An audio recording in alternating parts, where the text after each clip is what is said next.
Managing the massive crowds at the Sabarimala shrine in Kerala is one of the key challenges facing the temple authorities. This year, the renowned Sabarimala temple is experiencing an overwhelming and unprecedented surge of devotees.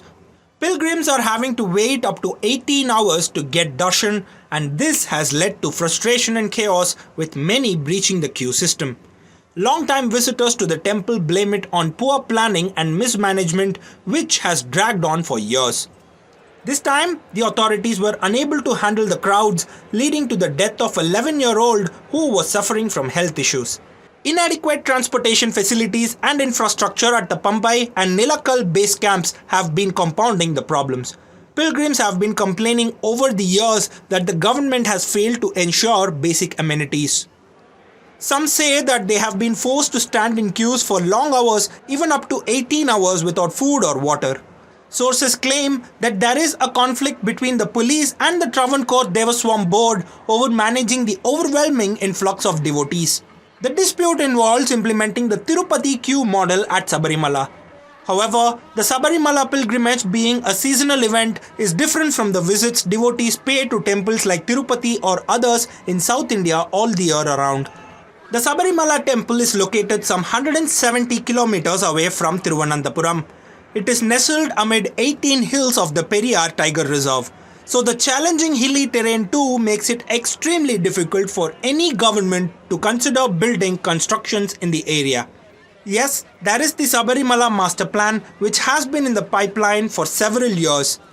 Officials, however, believe that the plan may give some relief and help to tackle the important issue of curtailing the unprecedented rush in the temple.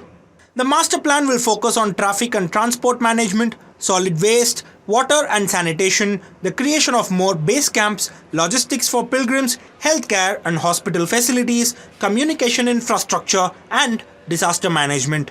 Right now, pilgrim activities are concentrated only at Pambai and Sannidhanam base camps. Besides, the inadequate management measures leads to overcrowding, limited access to basic amenities, and poses safety concerns. To tackle these issues, the master plan proposes to decentralize the activities and set up efficient linkages between all areas and activities.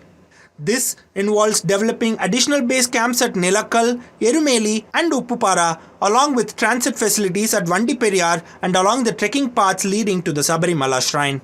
Many of the plan proposals are already implemented or in various stages of implementation, but the pressing need of the hour is a comprehensive approach to the issue. The government is currently drafting legislation to create a Sabarimala Development Authority to serve as a mechanism to coordinate the activities outlined in the Sabarimala Master Plan. However, officers who have been on duty say that the real critical problem lies in navigating people through the critical 18 steps that lead to the Sanctum Sanctorum. The bottleneck in this path, combined with the congestion in front of the Sanctum Sanctorum, is a major factor contributing to the unprecedented rush. Officers warn that increasing the flow further can potentially lead to an unimaginable stampede. Kerala Chief Minister Pinarayi Vijayan says that pilgrims from Chennai and Telangana who couldn't visit the temple due to the floods and elections respectively are flocking to the temple now, and hence there has been a surge in the influx of pilgrims. As a result, the darshan timing has been extended by 1 hour. The ideal scenario involves 4,200 devotees passing through the sacred 18 steps every hour. However, the actual number fluctuates between 3,800 and 3,900 per hour, and at least 30% of the devotees include elderly individuals and children. Consequently, this has contributed to the congestion at Nilakal and Pambai. But this is not the first time the temple has witnessed such an issue. In 2015, pilgrims had waited for 15 long hours to get darshan. The political blame game is on over this issue. The Kerala government has offered an explanation, but the Congress party is accusing the ruling government and the Travancore Devaswam board of mismanagement.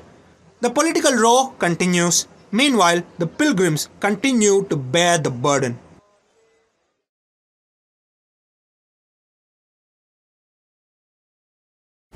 Subscribe to the Federal's YouTube page for more news and updates.